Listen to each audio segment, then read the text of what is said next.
Who's calling the shots between Israel and Iran at this point? When Israel is going to fire, if they get to fire, is it in Trump's hand or does Netanyahu take his own calls? Israel and Iran, they are trading fresh fire now, shattering an already fragile ceasefire across West Asia. Iran fired salvos of missiles at Israeli targets twice, calling it a warning after Israel struck Beirut's southern suburbs. Israel retaliated by hitting targets in Iran, including a petrochemical plant in its southwest and military targets elsewhere. And this drew another attack from Iran, and even Yemen's Houthis targeted Israel. And all of this happened in less than the last 10 hours. Even as the region edged closer to a wider conflict, as largely it seems that's exactly where it is, US President Donald Trump insisted that a deal with Tehran remained within reach. He said new strikes would not affect his administration's peace talks with Tehran.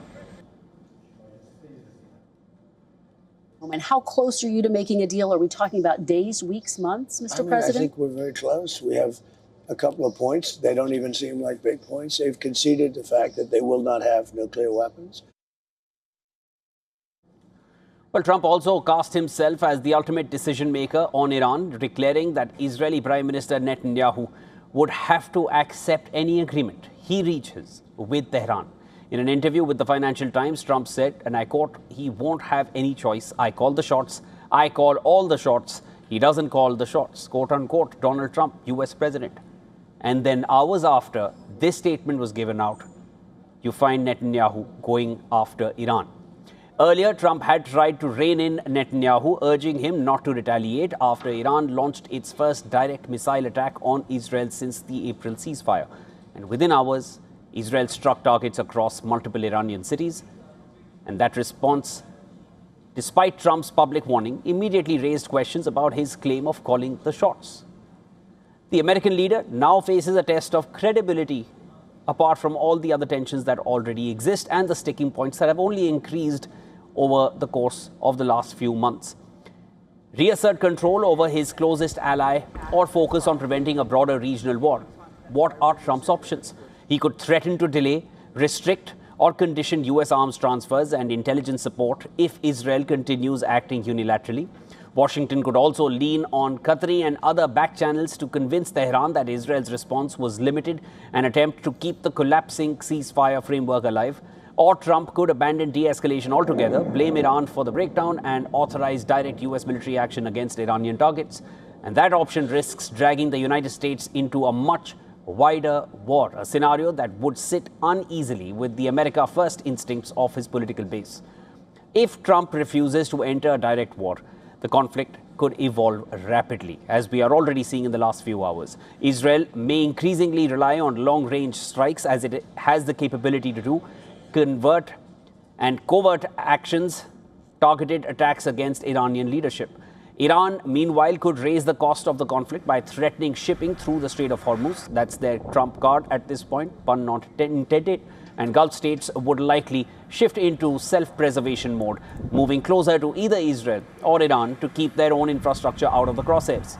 Trump has repeatedly insisted that Washington and Tehran were close to an agreement on ending the war. That's a stance he still maintains. He has leaned on Israel to stop its attacks on Lebanon to allow room for a deal, but Israel has not fully halted its Lebanon campaign. For its part, Tehran has made clear that any lasting agreement must also address the conflict in Lebanon. With both sides digging in, the big question now is whether the region is sliding towards another major escalation, and perhaps more importantly, who is actually calling the shots.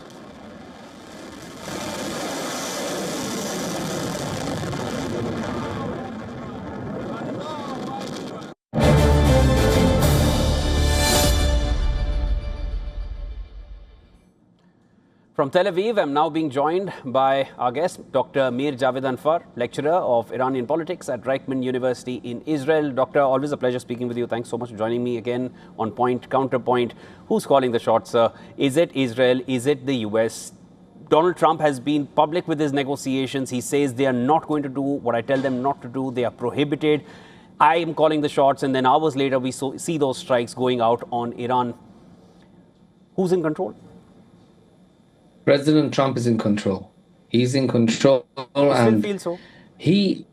Yes, because President Trump, despite the fact that he wants negotiations with Iran to succeed. He doesn't want to be seen as abandoning his ally, Israel, while it is under attack from Iranian missiles. Actually, the same works regarding Iran. The Iranians entered this war because they don't want to be seen as abandoning their ally Hezbollah.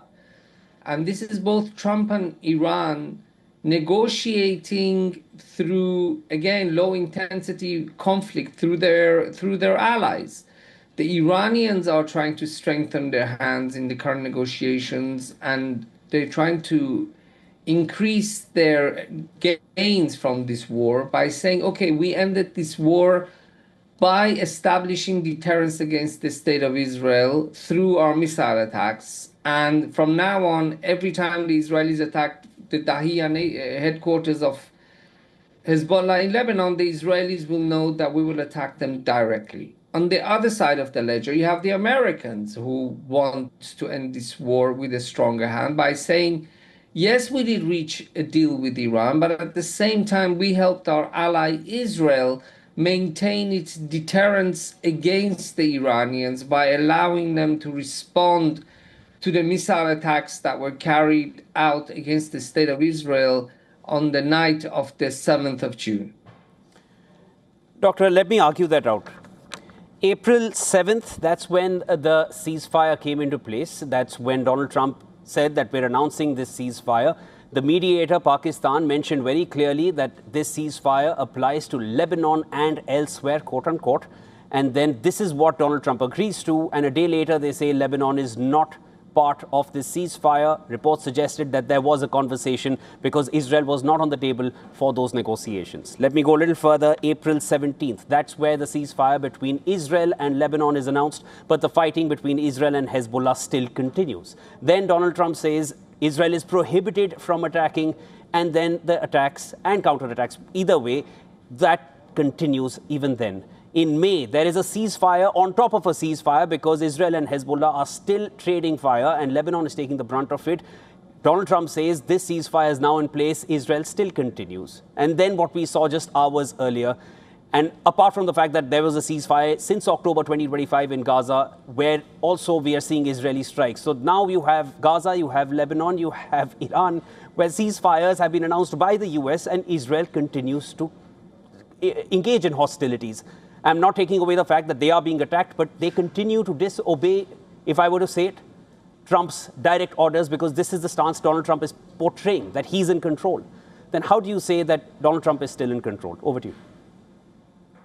Because Donald Trump does not, this goes back to my original answer, because Donald Trump can see that the Iranians, through Hezbollah, are continuing with the war. For example, on June 5th, there was a ceasefire that President Trump called for after a very tough conversation with Prime Minister Netanyahu, where he used words that I cannot mention on this channel, calling Mr. Netanyahu crazy, and because he wanted to attack Dahiya, and saying if it wasn't for him, for Mr. Trump, Mr. Netanyahu would be in jail. So afterwards, there was a ceasefire that President Trump put on the table, but Shivan, it was Hezbollah who rejected it. Hezbollah rejected the ceasefire. They continued attacking Israel, and under such circumstances, President Trump, despite the fact that he wants this war to end, despite the fact that he wants to reach a deal with the Iranians, he cannot be seen as abandoning Israel in this war. It will cost him in the elections in coming up, but more important than that, it will make him look weak in front of the Iranians. Doctor, let me come in there. Doctor, let me come in there. The fact that he may look weak in front of the Iranians, well, that is a debate which is already on, given the fact that all across West Asia, the US bases have taken a tremendous amount of hits, 228 sites that were attacked across 20 US bases, major damage, most of the military personnel operating out of hideaway zones, and it's literally work from home war situation because they're having to abandon their military bases. That's the impact Iran has had through its low-cost projectiles.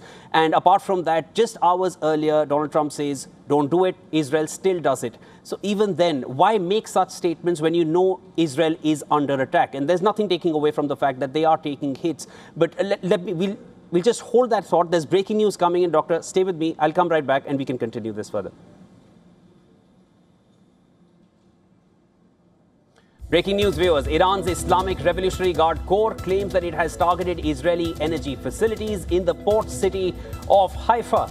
The IRGC said that the strikes were carried out in retaliation for Israeli attacks on Iran's petrochemical infrastructure. In a strongly worded statement, the IRGC accused Israel of targeting civilian and energy facilities, warning that such actions could put energy assets across the region at risk. And this, if calculations are correct, this would be the third wave of Iranian retaliations and Iranian strikes towards Israel in the past few hours. Meanwhile, a major explosion has been reported in central Tehran, followed by a series of blasts believed to be linked to air defense activity in the capital. The explosions felt near Iran's foreign ministry complex, while a weekly press briefing was underway. The cause of the explosion remains unclear, with authorities yet to confirm its source or precise location.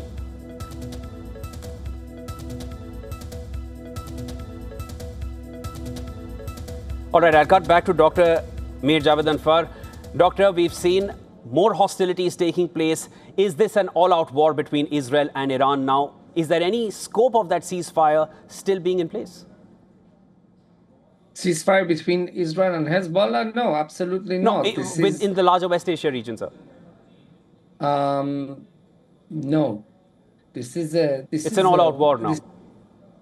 Well, let's just say we are on the escalation ladder, Shivan, and we are climbing. We've just took another step up on the escalation ladder. Especially, the Iranians are saying that they attacked the Haifa energy sites. Let's see if the missiles actually landed, because Israel does have anti-missile system. If they have landed, then we're going to see even a stronger Israeli attack, and then we are going to be stepping up on the yet another step on the escalation ladder. But at the end of the day, I think the more the situation escalates, the more President Trump will be forced to interject to stop this from expanding even more. When he decides, it's up to him. But I think this is a situation that no Israeli government can live with. It was the Islamic Republic of Iran through Hezbollah that declared war on Israel 2 days after the 7th of October massacre by launching a war on Israel on the 9th of October. And Iran is used against the wishes of Lebanese people, Shivan. I have to mention this. Most Lebanese are against Hezbollah acting on behalf of Iran by attacking Israel. So against the wishes of most Lebanese people, the Iranians continue to use Lebanese territory to attack Israel. Even the Lebanese prime minister said that he condemns his country being taken hostage by Iran, and they're a sovereign country. They don't want Iran to intervene in their domestic politics, but the Iranians insist through Hezbollah to use Lebanon as a platform to attack Israel.